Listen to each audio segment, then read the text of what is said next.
Assalamualaikum warahmatullahi wabarakatuh. Sahabat langkah kaki semuanya, di masa sekarang ini untuk mencari pekerjaan tentunya bukan hal yang mudah. Apalagi bagi kita yang kurang mempunyai skill ataupun keahlian di bidang tertentu.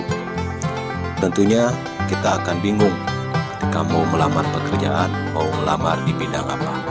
Ataupun ketika kita mau membuka usaha sendiri, kita bingung mau usaha di bidang apa. Dan kali ini langkah kaki tidak akan jalan-jalan ke tempat wisata seperti biasanya.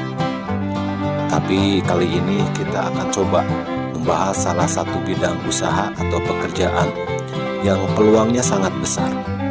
Jadi buat teman-teman yang masih bingung mau melamar kerja ataupun mau buka usaha sendiri, yuk kita ikutin langkah kaki kita kali ini.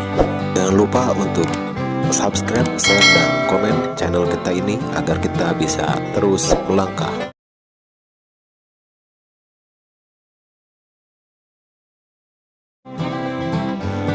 Sekarang saya sudah berada di rumah mamang saya nih Lur.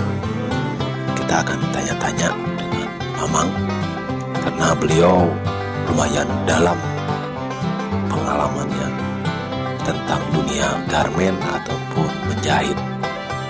Jadi buat teman-teman yang berminat untuk belajar menjahit ataupun ingin mempunyai bekal dasar menjahit agar ketika kita melamar ke perusahaan garmen ataupun yang mau buka usaha menjahit sendiri di rumah, jadi yuk kita akan simak paparan dari mamang kita yang satu ini. Silahkan Mang. Berbicara tentang garmen, tentunya tidak lepas dengan yang namanya jahit menjahit. Dan kali ini kita akan coba bahas bagaimana cara mudah untuk belajar menjahit agar supaya kita cepat dan bisa diterima di perusahaan garmen. Yang pertama yang harus kita ketahui, kalau di garmen itu tentunya terdapat banyak sekali jenis-jenis mesin.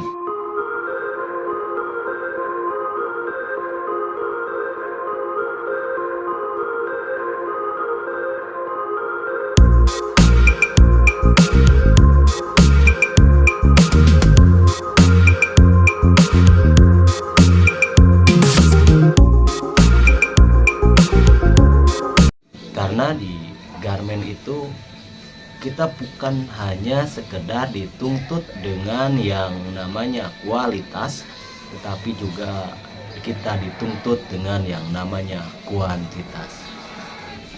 Antara hasil dan kecepatan itu harus seimbang. Setiap perusahaan tentunya mempunyai target-target tersendiri, tergantung dari produk apa yang sedang dikerjakan.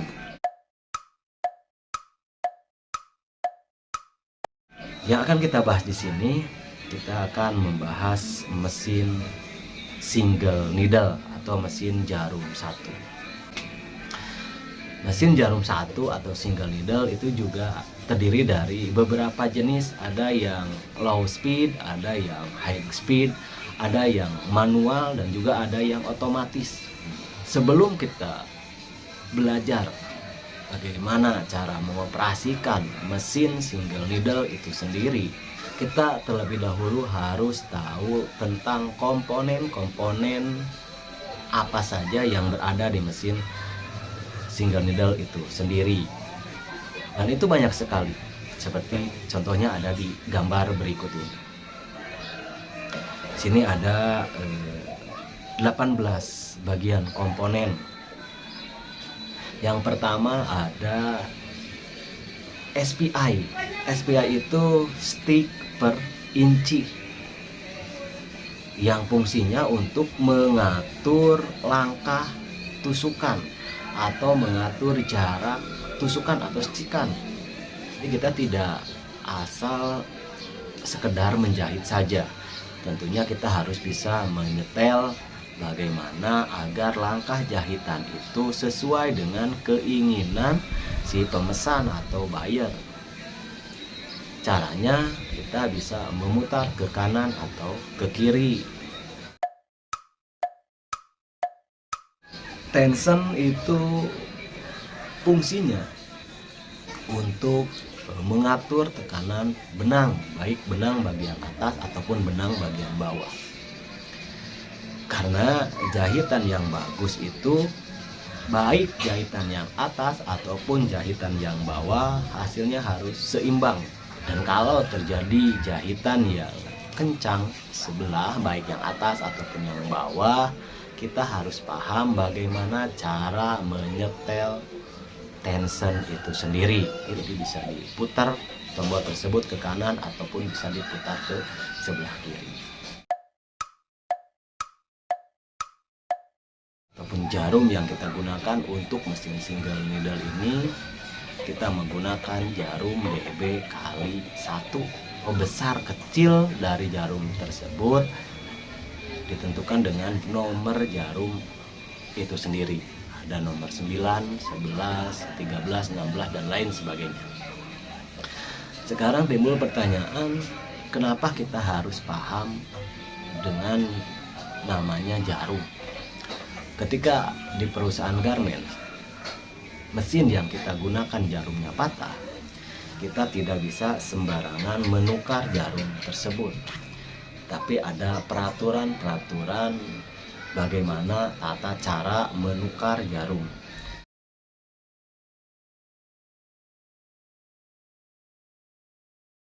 Tidak mudah untuk kita menukarkan jarum ketika jarum yang kita gunakan patah. Setelah kita tahu jenis jarum, kita juga harus tahu bagaimana cara memasang jarum tersebut. Karena di jarum itu ada dua sisi yang berbeda, ada sisi kanan dan juga sisi kiri. Dan itu jangan sampai terbalik untuk posisinya. Di jarum itu ada dua sisi yang berbeda. Yang satu sisi lurus dan yang satu sisinya lagi ada lekukannya. Caranya, pertama kita masukkan dulu jarumnya ke lubang bagian atas. Setelah masuk, kita atur untuk posisinya. Yang lurus nanti berada di sebelah kiri tangan kita. Kemudian yang ada lekukannya posisinya ada di sebelah kanan tangan kita.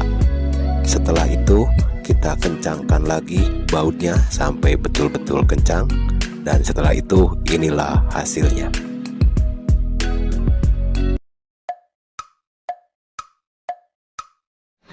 Kemudian selanjutnya komponen yang harus kita pahami itu tuas atret atau tuas kuncian. Ini letaknya ada yang di bawah SPI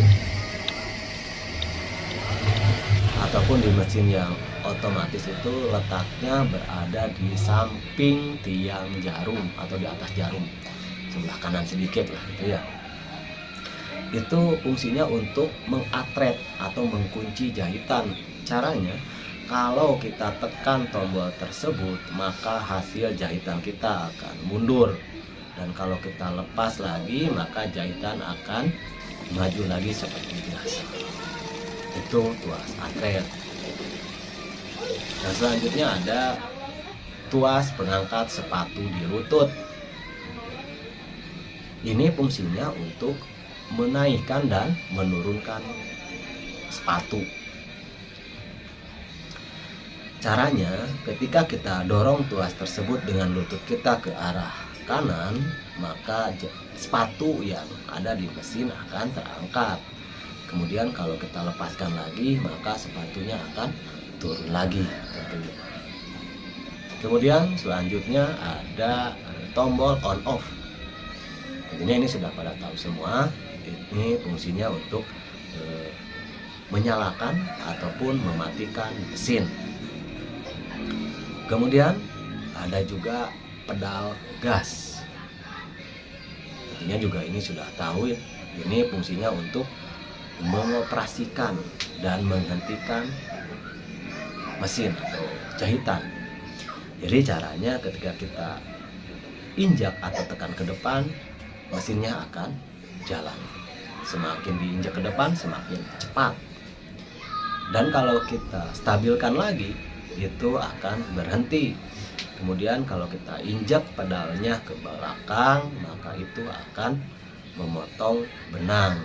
Jadi untuk mesin otomatis ini kita sudah tidak usah menggunakan gunting pemotong benang karena sudah otomatis terpotong benangnya dengan mesin tersebut dengan cara diinjak ke belakang. Itu mungkin beberapa komponen ya yang wajib kita pahami ketika kita mau belajar menjadi seorang operator jahit atau operator sewing. Dan itulah ringkasan penjelasan dari Mamang kita. Meskipun tidak semua komponen mesin dijelaskan karena waktu juga, tapi mudah-mudahan itu bisa membantu kita ketika kita mau belajar menjahit. Dan itu tadi hal-hal yang terpenting yang harus kita pahami. Sekarang kita akan lanjut ke praktek menjahit ataupun belajar dasar mengoperasikan mesin single needle. Langsung saja kita lanjut dengan belajar pengoperasian mesin single needle. Yang pertama yang akan kita pelajari adalah cara menggulung benang ke spool. Ini ada skoci namanya, dan ini ada spool yang masih kosong. Langkah pertama, kita masukkan benang ke lubang di tiang benang bagian atas, kemudian ke lubang yang dekat tension di bobbin winder, masukkan ke dalam tension, kemudian masukkan spool ke besi di bobbin winder, dan benangnya kita gulung-gulung di spool. Setelah itu kita dorong bobbin windernya ke depan dan kita tinggal menginjak gas, dan benangnya akan menggulung sendiri ke dalam spool seperti ini. Proses selanjutnya adalah memasukkan spool ke dalam skoci.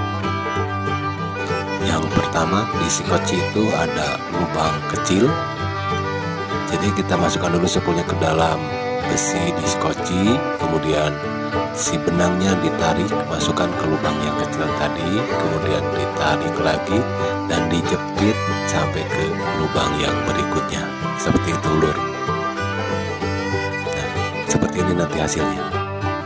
Ini pemasangan skoci atau spool ke dalam skoci.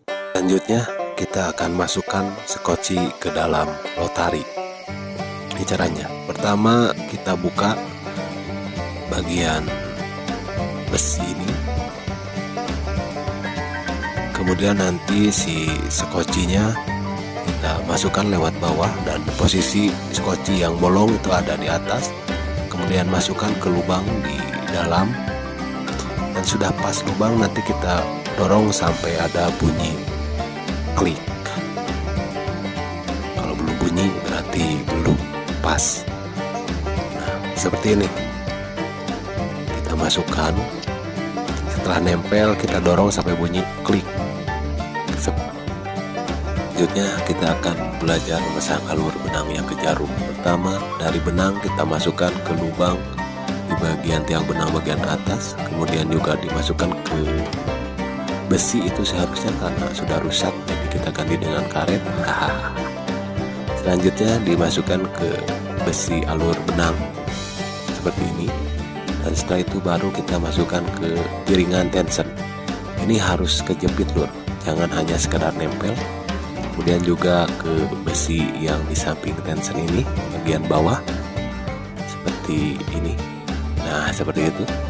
Kemudian dari situ kita akan tarik ke atas, masukkan lagi ke besi. Nah, nanti hasilnya seperti ini. Nah, seperti ini. Setelah itu kita masukkan lagi ke dalam pelatuk yang ada di atas seperti ini. Nah, seperti ini nanti hasilnya. Dari situ kita masukkan lagi ada besi di samping atau alur benang yang lain. Dari situ di bagian bawah atau di atas jarum ada cincin dan ada lubangnya juga. kita akan masukkan lagi ke sana dan hasilnya seperti ini. Dan setelah itu baru kita akan masukkan benangnya ke dalam jarum, dan cara memasukkannya dari sebelah kiri ke sebelah kanan seperti ini. Dan beginilah hasilnya. Setelah itu selesai, proses selanjutnya kita akan mancing benang yang bagian bawah atau yang disepul tadi. Caranya benangnya dipegang, kemudian kita putar bagian handwheelnya, putar-putar sampai nanti benang yang bagian bawah ikut ke atas. Berarti prosesnya sudah benar kalau benang bawah bisa tertarik sampai ke atas. Itu cara memasang alur benang yang ke jarum. Lanjut. Setelah kita paham dengan alur benang, kita lanjut dengan belajar cara mengoperasikan mesin single needle. Yang pertama, sebelum kita menjahit ke kain ataupun kita membuat satu produk, terlebih dahulu kita harus paham dengan yang namanya pengendalian pedal gas dan juga handling tangan atau cara memegang. Kita bisa pergunakan buku seperti ini dulu untuk menjahit yang lurus-lurus. Dan untuk mempermudah, karena di buku itu ada garisnya, jadi kita tinggal mengikuti garis yang ada di buku. Ataupun untuk belajar yang lengkung dan memutar, kita bisa gunakan gambar seperti ini, gambar seperti obat nyamuk. Sengaja saya tidak buat lurus agar kita betul-betul paham dan bisa menemukan bagaimana cara pemegangan atau handling tangan agar hasilnya bisa cepat dan juga bisa bagus.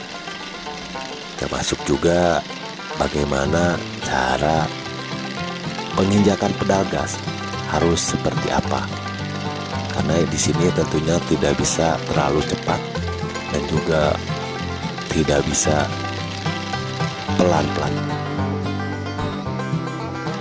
Jadi ini bisa dicoba beberapa kali lur, sampai kita semua betul-betul paham, dan juga kaki kita dan tangan kita bisa lentur dan juga bisa refleks. Ataupun kita juga bisa mencobanya seperti ini. Di sini ada gambar yang lumayan rumit kalau dilihat, tetapi ini sangat bermanfaat.